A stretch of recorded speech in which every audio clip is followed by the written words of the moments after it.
Good morning students, कैसे हैं आप लोग। आपको पता है कि अभी 12 के इलेक्ट्रोस्टैटिक्स के नए नए टॉपिक के वीडियो मैं आपको प्रोवाइड कर रहा हूँ। थोड़ा समय पहले पिछले लेक्चर के बारे में बात कर लूँ। पिछले लेक्चर में मैंने आपको इलेक्ट्रिक डायपोल के कारण किसी जनरल पॉइंट पर इलेक्ट्रिक फील्ड इंटेंसिटी निकालने बताया था। उससे पहले electric field intensity equatorial condition में, फिर एक्सियल कंडीशन में निकालने बताया था। मैं ऐसा करता हूं कि आपने उसको देखा होगा और तभी आप आगे और धीरे धीरे क्रमशः बढ़ते चले जाएंगे। आज के क्लास में हम लोग को देखना है कि किसी इलेक्ट्रिक डायपोल पर कितना टॉर्क लगता है। जब आप किसी इलेक्ट्रिक डायपोल को, किसी विद्युत द्विध्रुव को किसी एक्सटर्नल इलेक्ट्रिक फील्ड में यानी बाह्य विद्युत क्षेत्र में जब आप रखते हैं तो क्या होता है, उस पर आज उसके बारे में बात करेंगे।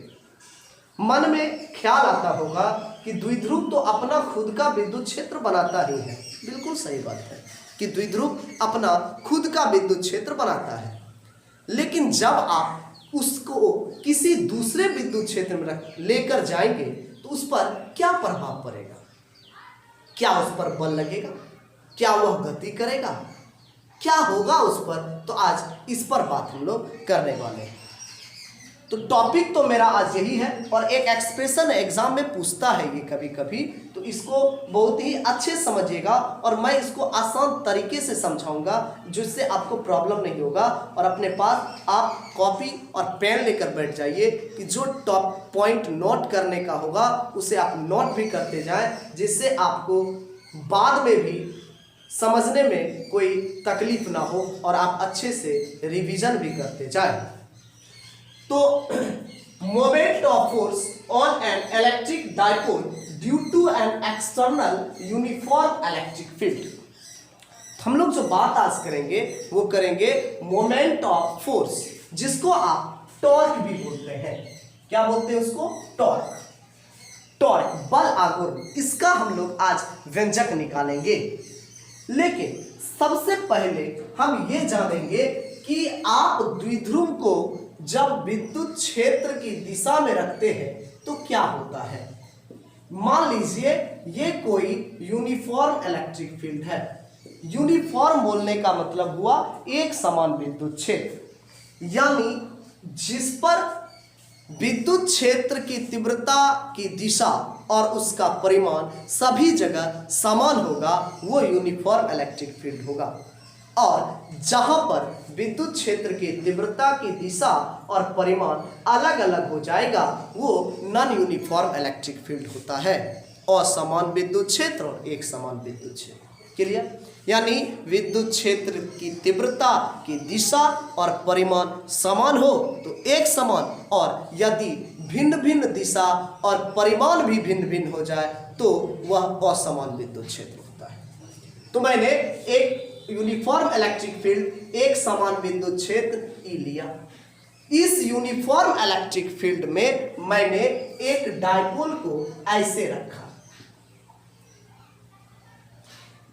डायपोल द्विध्रुव जिसमें एक इंड पॉइंट पर नेगेटिव चार्ज होता है और दूसरे इंड पॉइंट पर पॉजिटिव चार्ज होता है। बहुत अच्छा। अब इसको मैंने इस प्रकार रखा कि डायपोल मोमेंट का जो डायरेक्शन है, द्विध्रुव आघूर्ण की जो दिशा है, ये विद्युत क्षेत्र की दिशा में हो जाए तो क्या होगा जब द्विध्रुव को आप, और ये द्विध्रुव द्वारा बनाया गया क्षेत्र नहीं है, ये किसी दूसरे आवेशित कण द्वारा बनाया गया विद्युत क्षेत्र, कि किसी दूसरे पॉजिटिव चार्ज ने इलेक्ट्रिक फील्ड लाइन बनाया कि फिर प्लस से बाहर निकल रही है। तो ये किसी दूसरे आवेश के द्वारा बनाया गया फील्ड है और इस फील्ड में आपने किसी डायपोल को रख दिया। किसी द्विध्रुव को आपने रख दिया, क्या होगा? अच्छा, इस चार्ज पर कितना फोर्स लगेगा बताइए? अच्छा, E equals to F by Q, तो F इक्वल्स टू क्या होगा? ई क्यू, यानी फोर्स इस पर लगेगा ई क्यू।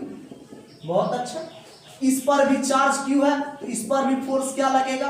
ई क्यू, यानी दोनों आवेश का मान समान है, इसीलिए बल का मान भी समान है, फोर्स बराबर लग रहा है, ई क्यू और ई क्यू।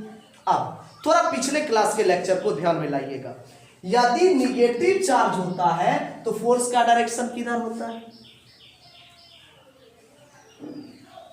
अपोजिट होता है ना, फील्ड लाइन का। इलेक्ट्रिक फील्ड लाइन के अपोजिट डायरेक्शन में फोर्स का डायरेक्शन होता है, और यदि प्लस चार्ज हो तो फोर्स का डायरेक्शन जो है वो फील्ड लाइन के डायरेक्शन में होता है। ऐसा मैंने पहले बताया है कि यदि धन आवेश हो तो बल की दिशा विद्युत क्षेत्र की दिशा में होती है, और यदि ऋण आवेश हो तो बल की दिशा विद्युत क्षेत्र के विपरीत दिशा में होती है। तो दिशा मेरा क्लियर हो गया। यदि नहीं समझ में आता, थोड़ा सा एक बात समझिए, ये माइनस है ना, ये प्लस है ना, बताइए प्लस माइनस को क्या करेगा? आकर्षित करेगा, अट्रैक्ट करेगा। देखिए डायरेक्शन इधर होगा, और ये प्लस है और ये भी प्लस है, बताइए प्लस प्लस के साथ क्या करेगा? प्रतिकर्षण करेगा, यानी इसको भगा देगा, इसको इधर भगा देगा, इसका डायरेक्शन इधर हो गया। तो इसलिए हम ब्रेन में एक बात रखने बोलते हैं कि एक बात आप ब्रेन में जरूर रखिए कि यदि धन आवेश हो तो बल की दिशा विद्युत क्षेत्र की दिशा में होती है, और ऋण आवेश हो तो बल की दिशा विद्युत क्षेत्र के विपरीत दिशा में होती है। तो बल का परिमाण EQ, बल का परिमाण EQ, लेकिन इसकी दिशा इधर और इस बल की दिशा इधर, और दिशा अलग अलग हो, परिमाण समान हो। अब सोच सकते हैं आप भी, सदिश का नियम आपको पता है कि दिशा विपरीत होता है तो नेट फोर्स निकालने के लिए क्या करते हैं? नेट फोर्स निकालने के लिए दोनों को माइनस कर देंगे, तो EQ माइनस EQ कट के कितना हो जाएगा? 0। अब एक चीज मेरा क्लियर हो गया कि जब आप किसी द्विध्रुव को विद्युत क्षेत्र के दिशा में रखते हैं तो कुल बल जो है वो 0 कार्य करता है, यानी द्विध्रुव गति नहीं करेगा। क्लियर है? इस बात को आप समझ गए?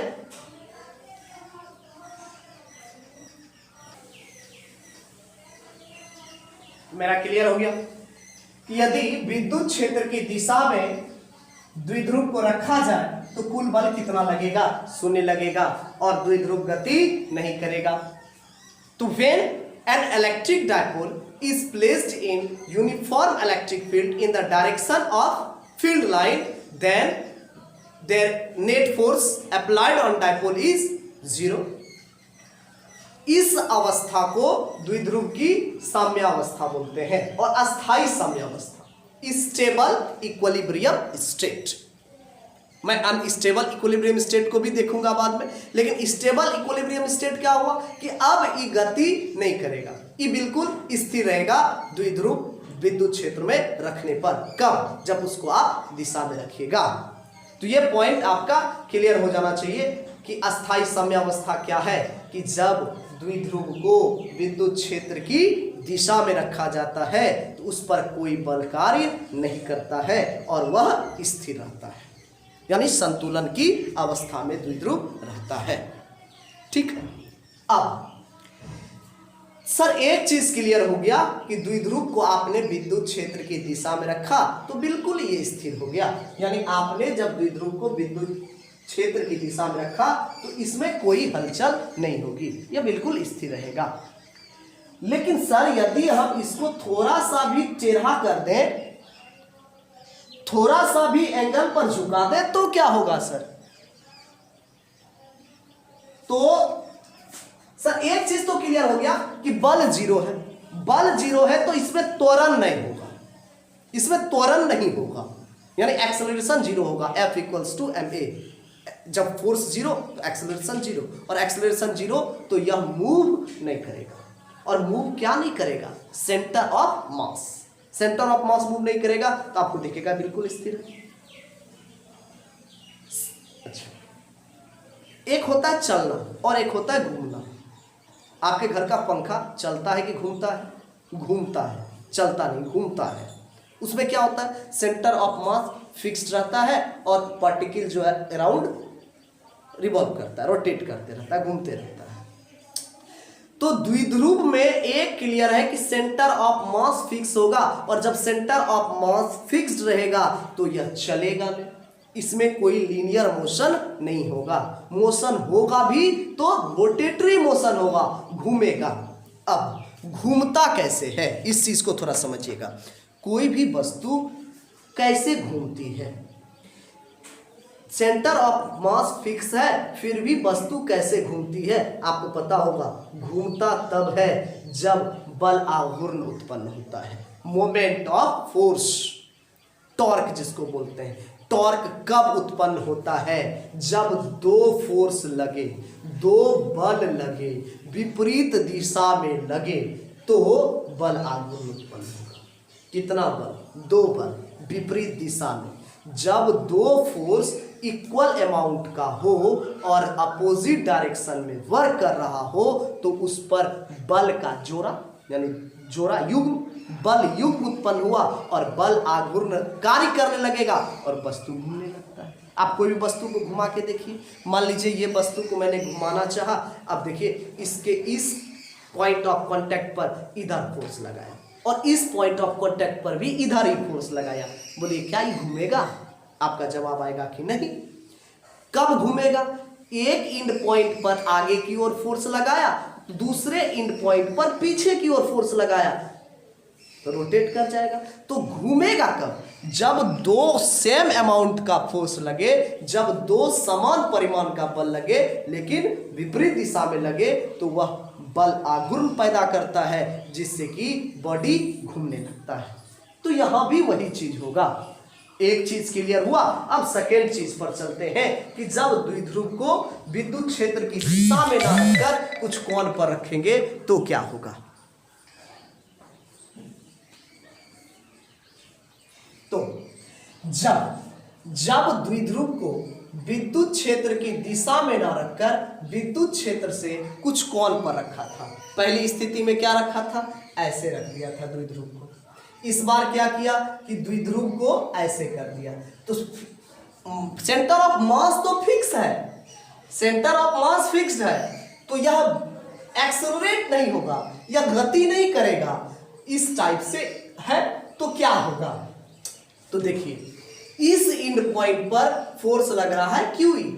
आप अभी तुरंत जाने क्यों कैसे लग रहा है। इस इंड पॉइंट पर भी फोर्स लग रहा है QE, लेकिन दोनों का डायरेक्शन देखिए तो बिल्कुल अपोजिट डायरेक्शन में है। तो फोर्स का कपल लगाना, बल का जोड़ा लगाना, और बल का जोड़ा लगेगा, बल युग्म लगेगा तो इसमें बल आघूर्ण उत्पन्न होगा, और बल आघूर्ण उत्पन्न होगा नहीं टॉर्क उत्पन्न होगा। तो यह क्या होगा?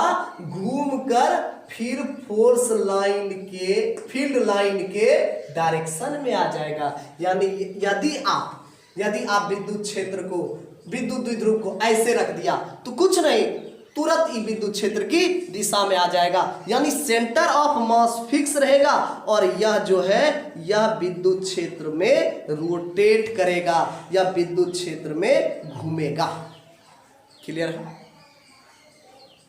कब स्थिर? जब द्विध्रुव की दिशा में रहे तो वो स्टेबल इक्विलिब्रियम हुआ, और जब अपोजिट डायरेक्शन में होगा तो वो अनस्टेबल इक्विलिब्रियम होगा, वो भी मैं बताऊंगा।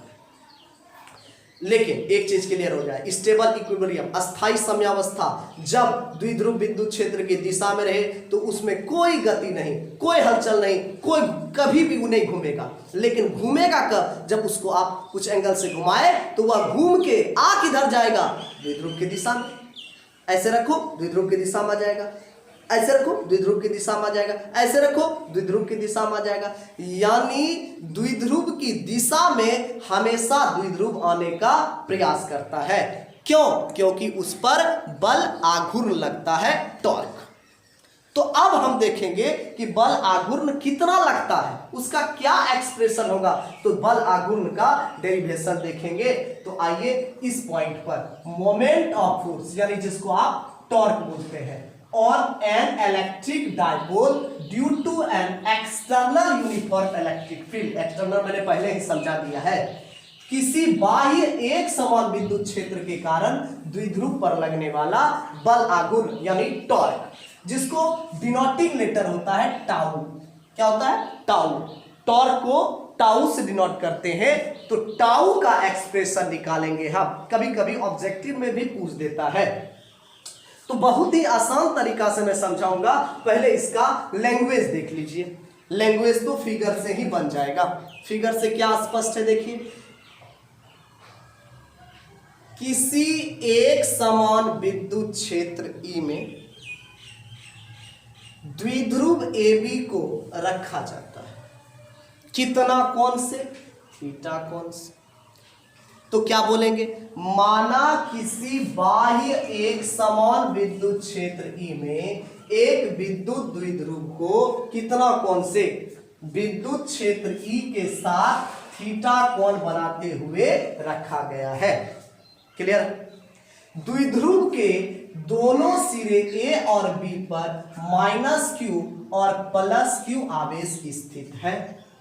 दोनों आवेशों के बीच की दूरी 2L है। ठीक है। द्विध्रुव आघूर्ण क्या है? वेक्टर P है। द्विध्रुव आघूर्ण क्या है? वेक्टर P है। अभी तुरंत मैंने कहा कि द्विध्रुव के दोनों सिरे पर QE और QE का बल लगेगा, यानी दोनों सिरे पर लगने वाले बल का मान QE है, लेकिन दिशा देखिए तो परस्पर विपरीत है और क्रिया रेखा भिन्न भिन्न। एक की क्रिया रेखा इधर, एक की क्रिया रेखा इधर, तो बल की क्रिया रेखा भी क्या है? भिन्न भिन्न है। तो दो समान परिमाण का बल विपरीत दिशा में लगेगा तो उस पर क्या उत्पन्न होता है? बल आघूर्ण उत्पन्न होता है, जो द्विध्रुव को अभी तुरंत बताया है। आप कैसे भी द्विध्रुव को रख दीजिए, वह तुरंत जो है वो विद्युत क्षेत्र की दिशा में आने का प्रयास करेगा। आप घुमा के रख दीजिए, ऐसे घुमाइए, ऐसे रखिए, वो आएगा तो द्विध्रुव विद्युत क्षेत्र की दिशा में। आप कैसे घुमा के रख दीजिए? जब आप द्विध्रुव को किसी प्रकार से घुमा के रख दीजिएगा ना, तो वह हमेशा विद्युत क्षेत्र की दिशा में आने का प्रयास करेगा। क्यों? क्योंकि उस पर बल आघूर्ण लगता है। तो इसीलिए मैंने कहा कि जो द्विध्रुव को विद्युत क्षेत्र की दिशा में लाने का प्रयास करता है। तो अब हमको द्विध्रुव पर लगने वाले बल आघूर्ण का व्यंजक प्राप्त करना है। तो आप लैंग्वेज नोट कर लीजिएगा। बल आघूर्ण आप कैसे निकालते हैं? थोड़ा सा दिमाग ले जाइए कि आपने बेसिक फॉर्मूला क्या पढ़ा है बल आघूर्ण का। बल गुना लंबिक दूरी। क्या पढ़ा है? बल गुना लंबिक दूरी। बल आघूर्ण का आपने बेसिक फॉर्मूला पढ़ा है। बल आघूर्ण को denoting letter tau, torque, torque को टाउ डिनोट करते हैं, टाउ है ये। तो बल गुना बलों के बीच की लंबिक दूरी। बल गुना बलों के बीच की लंबिक दूरी, यानी आपको दो चीज निकालना है, बस टाउ निकल जाएगा। क्या क्या? बल। अरे बल तो पता ही है। लंबिक दूरी तो लंब खींच दो। यहां से देखिए एक लंब खींचा, तो लंबिक दूरी क्या हो जाएगी? इसको मान लीजिए C, तो लंब क्या हो गया? BC बन गया मेरा। बल आपका QE और BC आप निकाल लो, टॉर्क निकल जाएगा। आसान है कि नहीं है? क्या निकालो? देखो तो बल आपका निकला हुआ है और BC आप लंब निकाल लो, आपका निकल जाएगा। अब देखिए, तो बल गुना लंबिक दूरी, दो चीज निकाल लो, मेरा काम तुरंत आसान हो जाएगा। बोलिए तो बल, चूंकि E बराबर क्या होता है? F/Q, इसीलिए F बराबर क्या होगा? QE। तो बोलिए एक टर्म निकला फोर्स। अब नॉर्मल डिस्टेंस, परपेंडिकुलर डिस्टेंस निकालो। परपेंडिकुलर डिस्टेंस यहाँ क्या है? बोलिए लंब क्या है? आप लोग आराम से बोलिए लंब। लंब समझते हैं ना? लंब क्या है? BC। तो लंब निकलेगा, जरा बताइए। जब कर्ण दिया, हाइपोटेनियस दिया हो और लंब निकालना हो, क्या लगाइएगा? Sine theta. Trigonometry, trigonometrical ratio क्या होता है? Sine theta P/H। तो अब ट्रायंगल AC सी बी में क्या निकाल दीजिएगा, साइन थीटा। साइन थीटा क्या हो जाएगा, लंब बटे कर्ण यानी परपेंडिकुलर बाय हाइपोटेनियस। अब आप आराम से निकाल सकते हैं। बताइए लंब क्या है, BC, और BC निकालना ही है, और कर्ण क्या है 2L, तो बोलिए तो BC बराबर क्या होगा 2L साइन थीटा। अब बताइए आपका बल भी निकल गया और लंबिक दूरी भी निकल गया, दोनों को गुना कर दीजिए, आपका बल आघूर्ण निकल जाएगा। अब आप खुद ब खुद कर सकते हैं। तो बल आघूर्ण, बल गुना लंबिक दूरी, बल देखिए तो क्या निकाले हैं F, और बल के बीच की लंबिक दूरी BC, लंब BC ही है। अब आप दोनों का मान रख दीजिए। F क्या है देखिए QE, BC क्या है 2L साइन थीटा। अच्छा यहां देखिए तो एक ब्रेन में फॉर्मूला आ रहा होगा, पहले से आप पढ़े हैं, P इक्वल्स टू क्या होता है Q इंटू 2L, होता है ना डायपोल मोमेंट का, द्विध्रुव आघूर्ण का। तो देखिए इसको आप लिख सकते हैं Q 2L को इसके साथ कर लीजिए 2L E साइन थीटा, लिख सकते हैं ना, और Q गुना 2L, इसलिए ऐसा लिखा मैंने, 2L को इसके साथ कर दिया, तो Q गुना 2L को क्या लिखेंगे P, तो टाउ बराबर हो जाएगा PE साइन थीटा। और यदि आप वेक्टर पढ़े होंगे तो वेक्टर में एक वेक्टर प्रोडक्ट था A vector cross B vector बराबर AB साइन थीटा, था ना, A vector cross B vector बराबर AB साइन थीटा। तो आप PE साइन थीटा को तब क्या लिख सकते हैं, जब AB साइन थीटा हुआ vector A cross vector B, तो PE साइन थीटा होगा vector P cross vector E। यही डायरेक्शन है, यही बल आघूर्ण का व्यंजक निकला द्विध्रुव पर, जो बल आघूर्ण लगता है vector P cross vector E। इसका डायरेक्शन क्या होगा, नॉर्मल डायरेक्शन में होगा, P और E के लंबवत दिशा में इसका दिशा होगा। ऐसा हम सदिश वाले चैप्टर में पढ़े हैं कि A क्रॉस B का जो डायरेक्शन है वो A और B के लंबवत दिशा में होता है। तो बल आघूर्ण का दिशा द्विध्रुव आघूर्ण और विद्युत क्षेत्र के नॉर्मल डायरेक्शन में होगा। क्लियर। अब इस फॉर्मूला से आप कंडीशन भी पढ़ सकते हैं। क्या क्या कंडीशन पढ़ सकते हैं, जब बताइए, जब द्विध्रुव विद्युत क्षेत्र की दिशा में आ जाए ऐसे, तो थीटा, ये बिल्कुल दोनों कौन साइड हो जाएगा, थीटा 0। जब लंबवत होगा थीटा 90, जब अपोजिट होगा तो थीटा 180। 3 कंडीशन इसका आप बना सकते हैं, नहीं बना सकते हैं, आराम से बना सकते हैं कि जब थीटा 0 हो, थीटा 0, बताइए साइन 0 का वैल्यू 0, टॉर्क नहीं लगेगा, बिल्कुल 0। जब थीटा 90, साइन 90 का वैल्यू 1, PE यानी टॉर्क मैक्सिमम लगेगा। तो मैक्सिमम टॉर्क कब लगेगा, जब P जो होगा वो E का परपेंडिकुलर होगा, तो सबसे अधिक बल आघूर्ण लगेगा। अच्छा इधर जाएगा तो फिर 0, टॉर्क नहीं लगेगा, बल आघूर्ण नहीं लगेगा। लेकिन इस कंडीशन को भी इक्विलिब्रियम स्टेट बोलते हैं, लेकिन अनस्टेबल इक्विलिब्रियम स्टेट बोलते हैं। ठीक, तो तीनों कंडीशन आप बना सकते हैं आराम से।